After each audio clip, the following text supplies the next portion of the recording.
उन्होंने मेरी आंटी से बात करी क्योंकि उनकी तबीयत बहुत खराब चल रही थी और उनको कोई रिलीफ पहले नहीं मिल पा रहा था।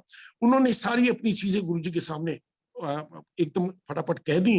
गुरुजी ने उनकी तरफ देखा, बोले कोई बात नहीं है, आते रहा करो, और एक लोटा लेके आई। उन्होंने बोला और बोली परसों को लोटा लेके आई। और पीछे मेनका गांधी जी थी आंटी, उनको कहा कि इनको एक्सप्लेन कर दो। वो हमें साइड में ले गए।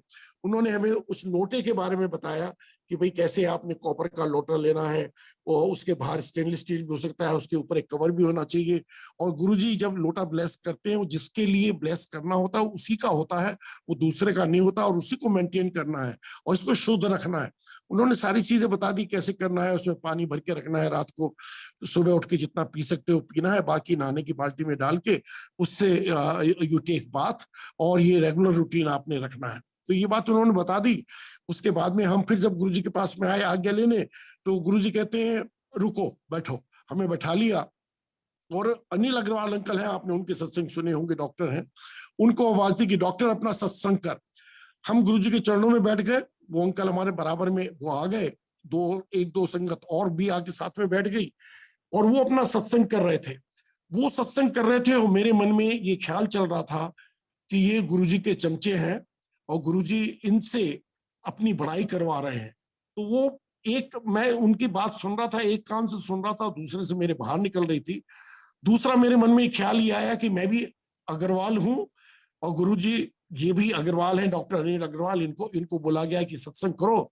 तो वो बताना चाह रहे हैं कि यहाँ पे मेरे पास में देख, बनिए भी आते हैं, अग्रवाल भी आते हैं।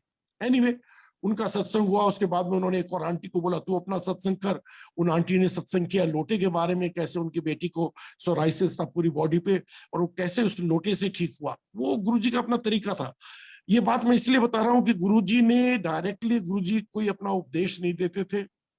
गुरुजी हमें इन सत्संग के मीडियम से, शब्द वाणी के मीडियम से, इससे हमें वो हमारी चीजों को फैमिलराइज करते थे, हमारा विश्वास बनाते थे, फेथ बनाते थे, बताते थे कि क्या है। तो उस दिन उन्होंने हमारे साथ ये दोनों सत्संग करने के बाद में फिर बोले परसों नहीं कल ही आ जाएं। और हम वहां गुरुजी से आज्ञा लेके बाहर निकले।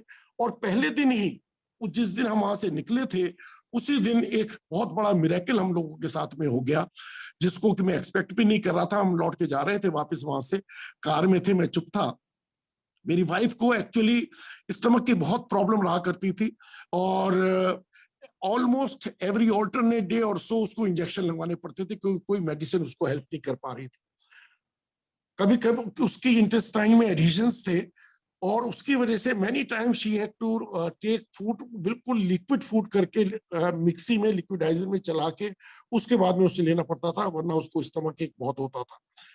उस दिन वहां लंगर भी किया था, वहां से निकले थे। हम जब कार में लौट रहे थे, काफी दूर आ गए थे, उसके बाद में वाइफ मुझसे पूछती कैसा लगा। मुझे वो अच्छा लगा था, बड़ी अच्छी फीलिंग हुई थी, लेकिन मुझे कुछ ये नहीं था मैं किसी भगवान के दर पे गया हूं। मैंने कहा अच्छा लगा। मैंने उससे पूछा तुम्हें कैसा लगा।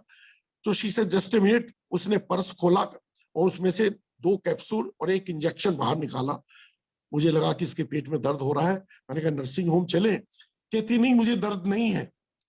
एंड संगत जी मानिए नहीं, उस दिन गुरुजी के पास में हम जब वहां गए, वहां लंगर किया उसने, उसको वो दर्द नहीं था, पूरी रात दर्द नहीं हुआ। और हम इस तरह से गुरु जी के पास जाने लगे। पहले दिन क्या हुआ था, वो क्या मिरेकल था।